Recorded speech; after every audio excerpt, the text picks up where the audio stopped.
Hello everybody, welcome back to Elfbait. I'm Eli, and welcome back to my garage here.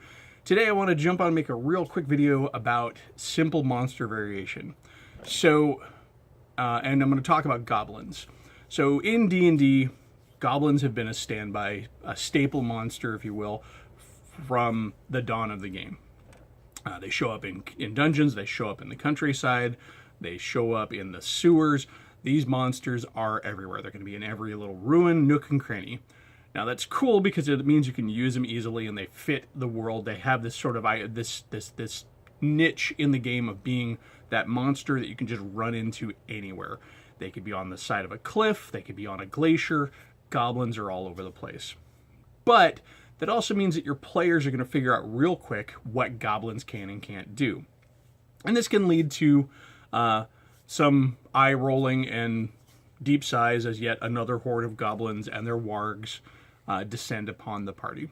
So, how do you fix that? Well, the cool thing is, in 5th edition, we have a newer, up-to-date, still kind of evolving challenge rating system that has been built with some tools to help us out. Now, one of the best tools I discovered was in the DMG. Your Dungeon Master's Guide. So in that book, there is, if you go to the back of the book, I believe it's on, I'm going to refer over to the book, I'm doing a bad thing here, should have wrote it down in my notes, but page 280 in the Dungeon Master's Guide, you're going to find a two-page spread of abilities from the monster manual and their effect on challenge rating. Now this is part of the monster build section, but this chart alone offers up a wealth of possibilities for things you can do for monster variants for your goblin, in this case, goblins. And the cool thing is it lists their effect on challenge rating, and many of these abilities don't have any effect on challenge rating. So you could plug them in to your goblins and come up with some variations that your players may or may not be expecting. And so I kind of wanted to go over a couple of these items that I just pulled from the list randomly this morning. And started percolating in the brain. Now, some are going to seem kind of weird, but I'll kind of frame those. Some of them are obvious.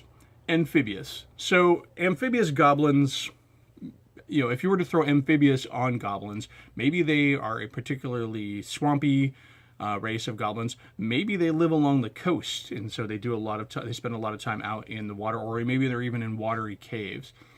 But amphibious goblins are going to be handy in that they're not going to be slowed down when the party hits that muck, and the party will be. Now, it's not going to affect their challenge rating. Of course, all these things I'm listing here have a challenge rating modification of negligible. So, amphibious would allow you to make an interesting kind of swamp goblin.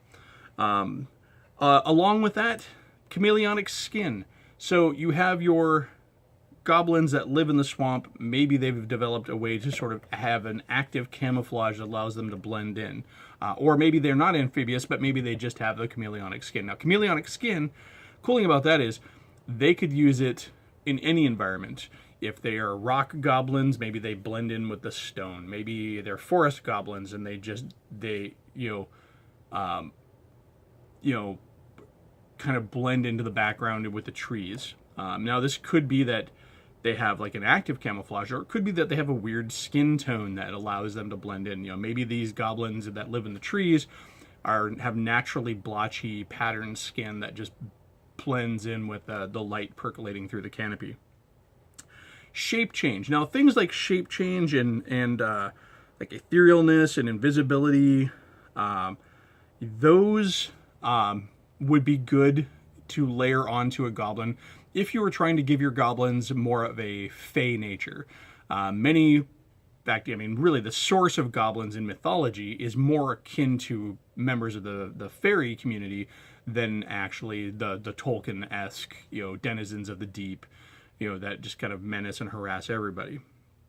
So you could make a more fairy-type goblin by giving them shape changing and etherealness or invisibility, just the ability to go insubstantial, the ability to turn invisible, the ability to change shape. Now, if you start layering too many of these onto your goblins, you're probably going to be venturing into that realm where you may want to give them a bump in challenge rating. But one or two of these is not going to make them all that more effective, and should not really affect their challenge rating much. Other things that are weird would be like false appearance. Maybe your goblins are indistinguishable from their background when they are standing still. So until you're on top of them, you can't tell them from the rocks or the trees or the ice or whatever. Hold breath. Sure. If you're going with those coastal goblins again, the whole amphibious plus hold breath, maybe they live deep down and they have to deep dive to get to these air-filled caves. Your goblins almost become sort of a weird Kuo-toa type of a thing. Tunneler would be cool. Imagine you're fighting your goblins. And I think we actually see something similar about with orcs in what's the fantasy movie? Is it Dungeon Siege, something of the King or whatever. You see these orky type things that are just diving under the ground and burrowing. Imagine you're fighting your goblins and then they suddenly take to traveling underground, or maybe they burrow up underneath the party and attack from below. Sure-footed, going back to those mountain-dwelling goblins, if you were to throw sure-footed onto your goblins, it would make them much harder to just throw off the cliff, and they'd be moving around the cliffside and everything much easier than your party. Mimicry would be a fun one, especially if you're going back to those forest goblins with the camouflage or the false appearance. If they had mimicry as well, then next thing you know, the party's being misled. But also, some of these things don't have to necessarily be the nature of the entirety of that goblin species. Mimicry is a good one to throw on to, say, a goblin scout. Give him the mimicry ability to show that he's got that sort of wilderness guile where he's able to imitate the animals or the birds, or other folk that might be in the area. Maybe he's making centaur noises, and so the party thinks that they're actually about to come upon a group of friendly centaurs, or maybe the party is looking for centaurs, and the goblin knows that this is the case, and so he starts mimicking them. Or maybe he makes elf noises or fairy noises or something like that.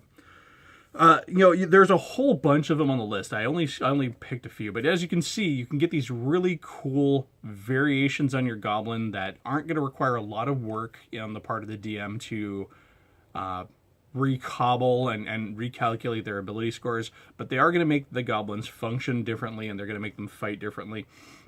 And you don't have to worry, again, you don't have to worry about the challenge rating, because really these have a net challenge rating modification of 0. So this is just a quick video on variant rules for or how to use some of these low challenge rating effect abilities. Now you could dip into some of the other abilities in that list too, and some of them are maybe going to push that challenge rating up to, instead of being a 1/4, your goblins are now 1/2 or something like that. And so at that point you're looking at maybe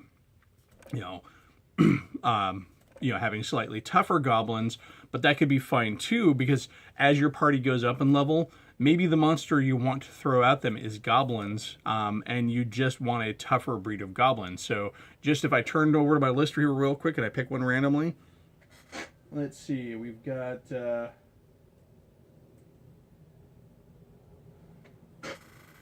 you can make your goblins enlarge. Maybe they've got some fairy blood in them, so they're almost Spriggan-like. Now that actually increases the damage output of the goblins and therefore requires a challenge rating recalculation.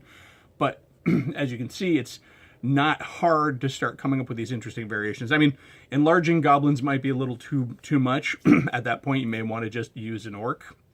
But it's really easy to just plug and play these abilities without having to redo it. So that is quick goblin fixes. Do you like using variations on monsters? Do you use the chart from the DMG?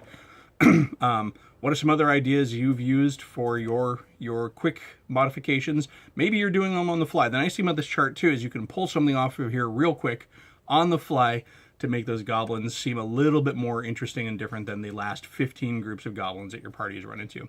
Anyways, this is Eli from Elfbait. Saying have a great day, get out and game. Don't forget to comment below, like, share, and subscribe. Email me at baittheelf.com at gmail.com. Check me out over on Facebook at elfbait and Twitter. I'm also over there as elfbait as well. All right, you have a great one, guys.